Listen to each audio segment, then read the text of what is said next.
ஒரு பிளேயர் போதும், அடுத்த சீசன்ல கப்பு எங்களுக்கு தான் அப்படின்னு சிஎஸ்கே ஃபேன்ஸ் எல்லாம் மார்த்தட்டி பேசிக்கிட்டு இருக்காங்க. காரணம் கடைசியா கிடைச்ச வெற்றி தான்.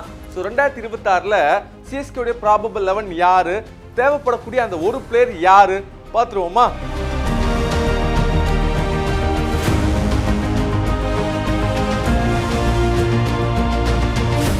எல்லாருக்குமே தெரியும் ஐபிஎல் அப்படின்னா சிஎஸ்கே பேர் கண்டிப்பா வந்தே தீரணும். ஏன்னா 5 கப்பு அடிச்சிருக்கிறாங்க. இந்த சீசன்ல பாத்தீங்கன்னா நிறைய தப்பு பண்ணிட்டாங்க. அதன் காரணமாக தான் தோத்துட்டாங்க, 10வது இடத்துக்கே போயிட்டாங்க. என்ன பிரச்சனை அப்படின்னா ரீசெண்டா பாத்தீங்க அப்படின்னா T20 கிரிக்கெட் கொஞ்சம் மாறி போச்சு. எல்லா டீம்ஸுமே அதிரடியா ஆடுற வீரர்களை எடுத்தாங்க, அதன் காரணமாக ஜெயித்தாங்க. ஆனா சிஎஸ்கே டீம் பாத்தீங்கன்னா பெருசா ரன்ஸ் அடிக்கவே இல்லை.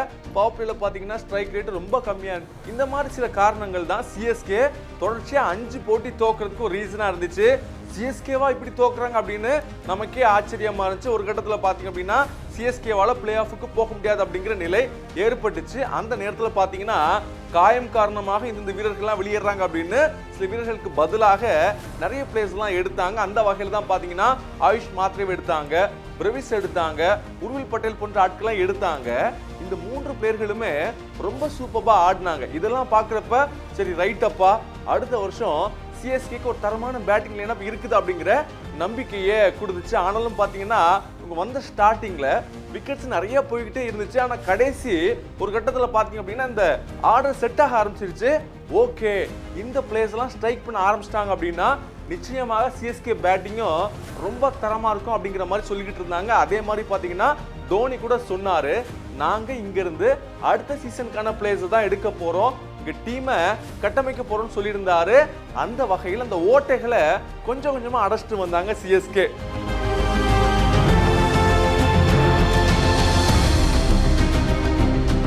ஸோ இப்போ அந்த ஓட்டை அடைச்சதுக்கு அப்புறமா நிறைய ஸ்லாட்ஸை நம்மளால ஃபில் பண்ண முடியுது. குறிப்பாக 1-2 ஸ்லாட்ல தான் ஒரு ஓட்டையா இருக்குது. அந்த லிஸ்ட்ல யாரெல்லாம் வந்தா நல்லா இருக்கும் அப்படிங்கிற ஒரு சின்ன விஷயம் கூட இருக்குது.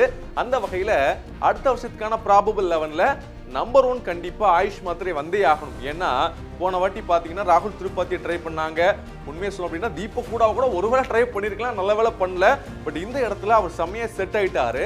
நம்பர் 2ல பாத்தீங்கன்னா சிஎஸ்கே எப்பவுமே ஒரு ஃபாரின் ஓப்பனருக்கு தேடுறாங்க இல்லையா. கான்வே ஆடினாரு, ருத்ராஜ் கேக்வாட் ஆடினாரு. ஆனா அவங்களுக்கு பதிலா ருத்ராஜ் நீ ஓப்பனிங் தான் நல்லா ஆடிக்கிட்டு இருந்தப்பா, அங்கேயே வந்துடும் அப்படின்னு சென்னை ஃபேன்ஸ் எல்லாம் கேட்டுக்கிட்டு இருக்காங்க. ஸோ நம்பர் 2ல அவர் வரணும். நம்பர் 3ல நிச்சயமா உர்வில் பட்டேலுக்கு ஒரு வாய்ப்பை கொடுக்கணும். ஏன்னா இந்த வாட்டி 2 மேட்ச் அவருக்கு பேட்ல பட்டுச்சு. அதை பாக்குறப்ப எப்பா என்ன மாதிரி அடிக்கிறார் அப்படின்னு நமக்கே தோணுச்சு. ஸோ அந்த வகையில அவர் நம்பர் 3. நம்பர் 4ல டூபே வரணும். ஏன்னா ஸ்பின்னுக்கு எதிராக அடிப்பாரு, நொறுக்கிடுவாரு, 6 சாமி டிஎஸ்பின்னு சொல்லிக்கிட்டு இருந்தாங்க. ஆனா ஒண்ணுமே பண்ணல. பட் கடைசியில கொஞ்சம் மேட்ச் ஆடிக்கிட்டு இருந்தாரு. ஸோ அவருக்கு நிச்சயமாக 4வது ஸ்பாட்டு கரெக்டா இருக்கும்னு தோணுது. அடுத்ததா முக்கியமான ஸ்பாட் நம்பர் 5 தான். இந்த ஸ்பாட்ல தான் நிறைய பிரச்சனை இருந்துச்சு. குறிப்பா அந்த மிடில் ஆர்டர் மிகப்பெரிய ஓட்டையா தெரிஞ்சிச்சு. ஜடேஜாவை 4க்கு ப்ரோமோட் பண்ணாங்க, டூபே 5க்கு வந்தாரு. ஆனா இப்போ ரீசெண்டா டெவால் பிரேவிஸ் கலக்குன்னு கலக்கிக்கிட்டு இருக்கிறாரு. ஒரு ஜம்மா கிடைச்சிருக்கிறாரு சென்னைக்கு. அவருக்கு அந்த நம்பர் 5 ஸ்பாட்டை கொடுத்தே ஆகணும். ஏன்னா அடுத்த சுரேஷ் ரெய்னா அவர் தான் அப்படின்னு பேசிக்கிட்டு இருக்கிறாங்க. நம்பர் 6க்கு ஸ்பாட்டுக்கு ஜடேஜா வந்தா கரெக்டா இருக்குமோன்னு தோணுது. ஏன்னா நம்பர் 4 விட அவர் 6ல நல்லா ஆடுறாரு அப்படின்னு நிறைய பேர் சொல்றாங்க.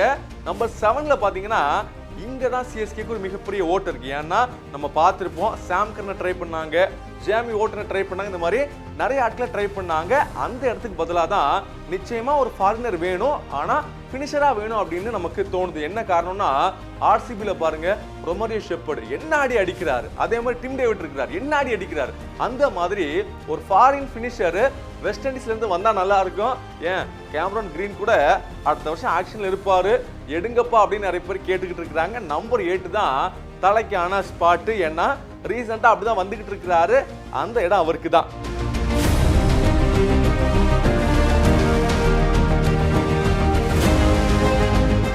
அடுத்தபடியா நம்பர் 9ல பாத்தீங்கன்னா கலீல் அஹ்மத் வந்துருவாரு. நம்பர் 10ல பாத்தீங்கன்னா நூர் அஹ்மத் வந்துருவாரு. அன்சுல் கம்போஜ் 11ல. இந்த 3 பேருமே சூப்பரா ஆடிக்கிட்டு இருக்காங்க. ரொம்ப சூப்பரான அசெட்டா சென்னைக்கு வந்து இருக்காங்க.